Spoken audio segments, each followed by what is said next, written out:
Hi,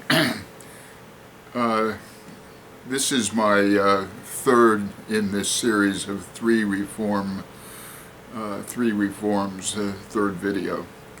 And it's about unlimited free advertising in a community website, and it's an important one. And my name is Carl Pearson. I'm an attorney practicing law through a sole proprietorship law firm, which means that it's owned by me alone. I'm preparing this video on April 8th, 2020 with more than 401,000 confirmed coronavirus cases and 13,000 deaths in the United States as of April 7th.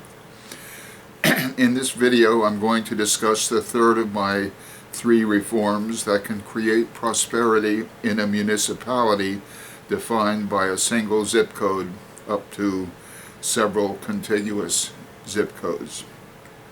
I'm 83 years old, and to protect my life I'm in fairly rigid self-imposed quarantine with no coronavirus symptoms and no tests, and I'm in my 24th day of self-imposed quarantine and have watched my law practice precipitously decline starting 2 months ago because of the coronavirus, followed by the temporary cessation of new lawsuits in New York State. And I might add that the CARES money seems to have run out, and the first wave of permissible applications was for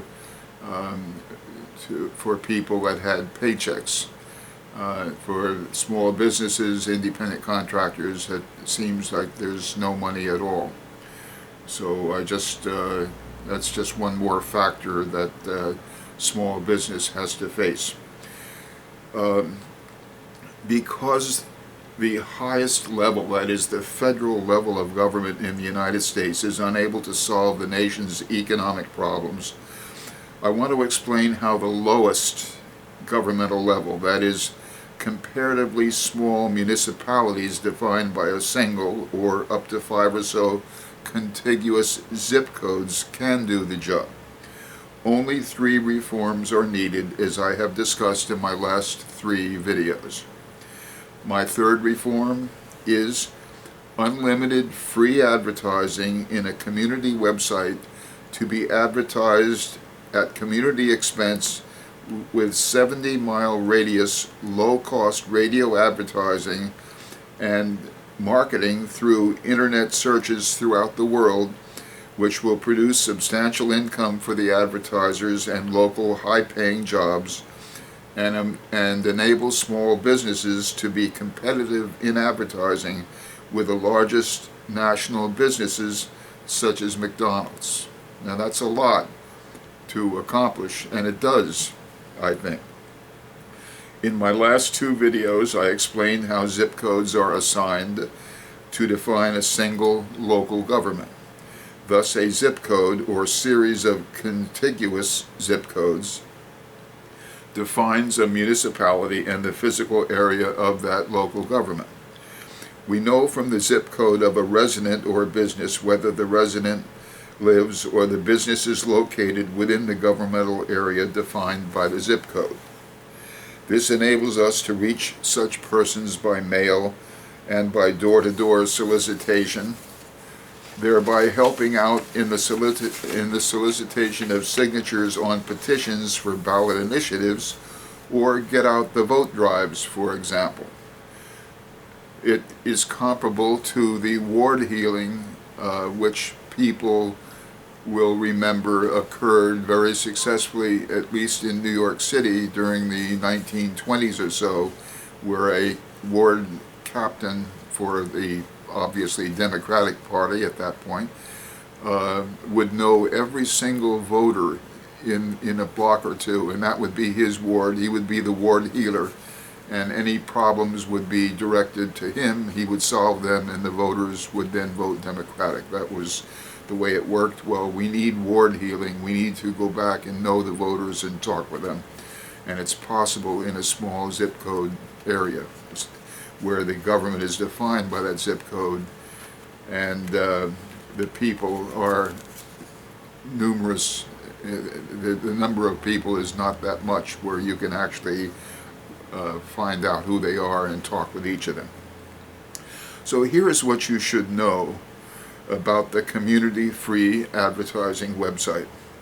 An elaborate description is available in my most recent website, which address I provide in the description of this video, as well as the address of a ballot initiative petition I prepared for use in the city of Hudson, New York, which petition provides a lot of information for local voters.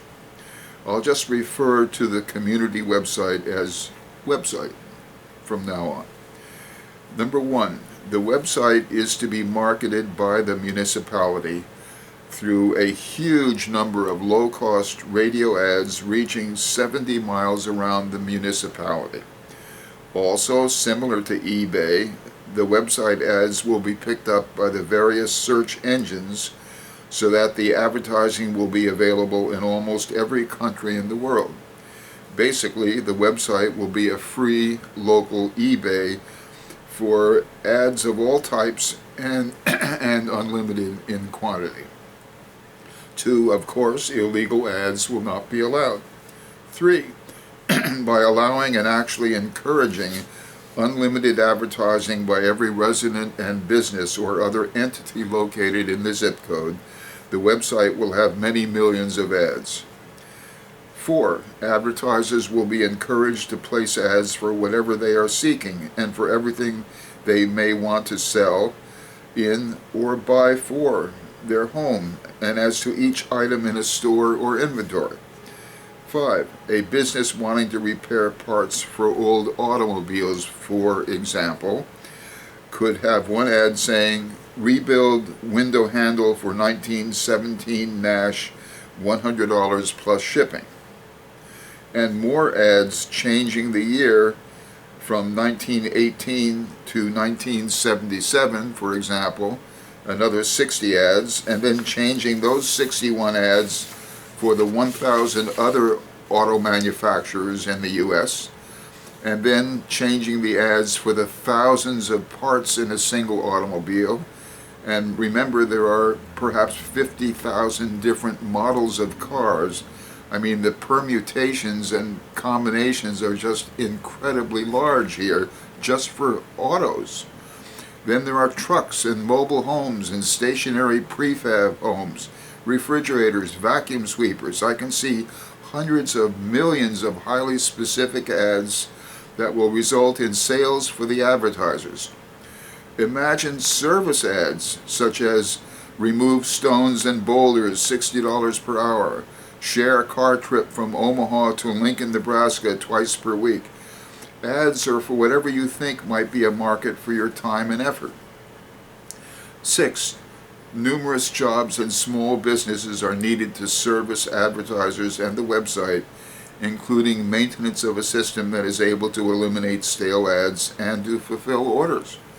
7, to some extent the website became a replacement for employment agencies. 8, the website would be a great equalizer to the national advertising programs for 5,000 franchisees, for example, of a major corporation. The franchise pays a 7 to 8% royalty and charges more as a result, and the franchise is the beneficiary of very expensive national advertising that cannot be afforded by a solo competitor or small franchise operations. Yet, the website, through the free advertising, enables the local business to advertise in its own area and have a lower price, and to do so at no cost to itself, which makes the small local business more competitive, even if the major franchise has a local outlet, because he has to charge more.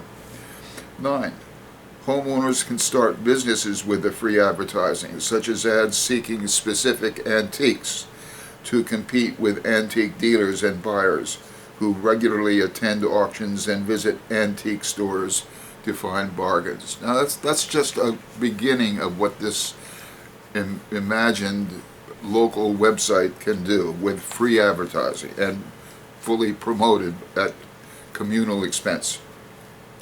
A local website for free and unlimited advertising has never been started as far as I can tell.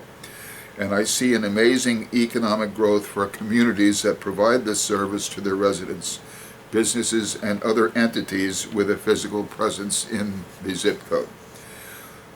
Who would be the winners and losers if my 3 reforms work?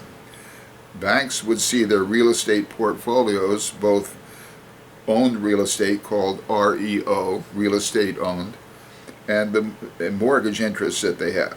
They would see them increase in value. Monopolies would see a loss of business income and profits to the small businesses, and therefore they and the politicians they fund through campaign contributions would be against the 3 reforms. So who else would be for the reforms? Well, probably 95 to 99% of the residents of the zip code municipality. I hope that some viewers will help me in implementing the 3 reforms. I'm not seeking any compensation for my help. The reforms are too important for having personal compensation involved. Well, I've said what I plan to say, and I'll say so long until my next video.